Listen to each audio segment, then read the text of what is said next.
Olá, estudantes! Estamos aqui juntinhos, eu e você, mais uma vez, e vamos continuar falando sobre aplicação das leis de Newton. Hoje a gente vai falar um pouco sobre plano inclinado com situações sem atrito. Situações com atrito um pouco diferente.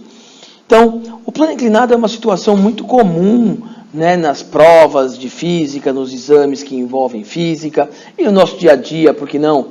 Né, para quem dirige ou já passou por uma situação dessa, você tem ladeiras, aclives, declives, todos são planos inclinados, né? Às vezes na própria sua sala de aula, você tem aquela carteira que não é retinha ali, horizontal, ela é um pouquinho inclinada. Eu também tenho um plano inclinado ali, às vezes as canetas rolam e tal. Então, plano inclinado é uma situação muito comum aí, uma situação bem cotidiana. A gente vai falar um pouco mais especificamente sobre ela agora. Então, vocês podem notar na figura, bom, a gente tem um bloco, tá? Esse bloco, por exemplo, ele pode ter uma massa, tá bom? Então vamos colocar aqui, ó, massa M para o bloco.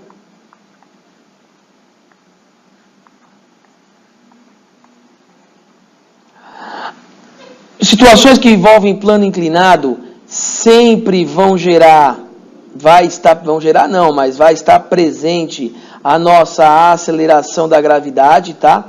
Na Terra, costumeiramente e no ensino médio, trabalhamos com 10 metros por segundo ao quadrado, costumeiramente, mas todo mundo sabe que na superfície da Terra a aceleração da gravidade é por volta de 9,8 metros por segundo ao quadrado. No ensino médio, na resolução de exercícios, 99,9% dos casos, nós vamos usar o G como 10. E aí, para a gente começar a estudar plano inclinado, é importante que a gente faça um diagrama de forças, tá? Diagrama de forças. Vou começar colocando as forças que eu já estou mais habituado. Por exemplo, a gente começa colocando a força-peso, porque se esse corpo tem massa M e ele está sob a ação da aceleração da gravidade, ele vai ter um peso. Lembrando, pessoal, que peso é uma força que depende da massa do corpo e da aceleração da gravidade. P igual a mg. Bom, esse peso, por estar vertical e para baixo, ele está inclinado em relação à superfície do plano. Então, é importante que se decomponha essa força-peso em duas componentes, uma paralela ao plano inclinado e uma perpendicular ao plano inclinado. Então, teremos as componentes Px e a componente Py.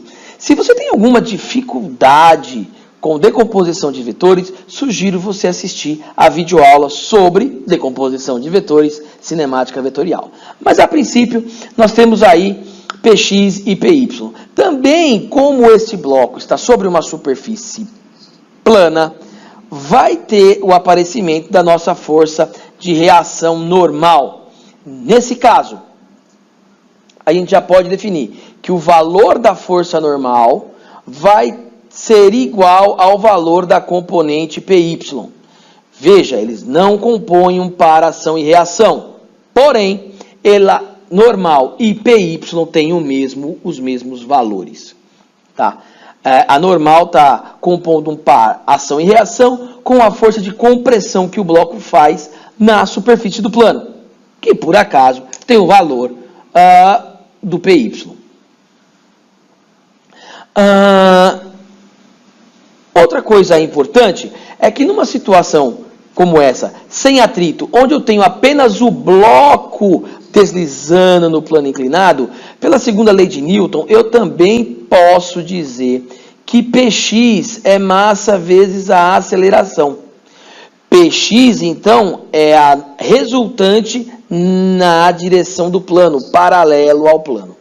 Bom, lá na sua aula de decomposição de vetores, você deve ter aprendido a colocar as funções trigonométricas, seno e cosseno, na decomposição de vetores. Aqui no plano inclinado, a gente também vai usar a função seno e cosseno. Por quê? Porque eu tenho um ângulo que o plano inclinado faz, nesse caso, o ângulo θ, que ele está fazendo com a horizontal. Está aqui, ó, o ângulo θ.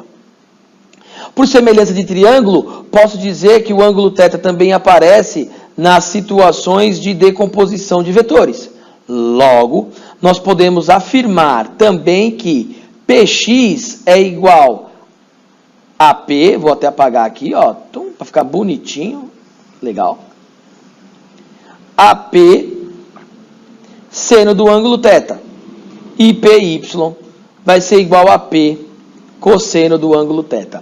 Gente, não gostaria que vocês decorassem isso. Por quê? Porque no caso desse meu exemplo aí, eu estou dando para vocês o ângulo do plano inclinado com a horizontal.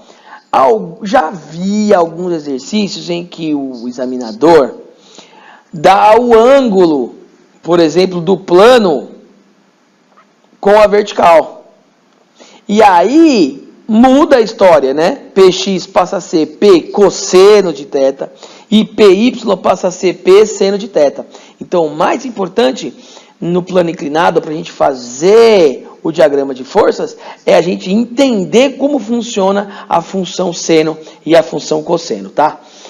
Eu não vou fazer nenhum exercício aqui nessa videoaula, eu vou deixar numa playlist alguns exercícios que eu já fiz sobre decomposição de vetores e plano inclinado. Tá? Vou deixar tudo na mesma playlist, fica mais fácil depois de você procurar algum exemplo, resolução de algum exercício, tá bom?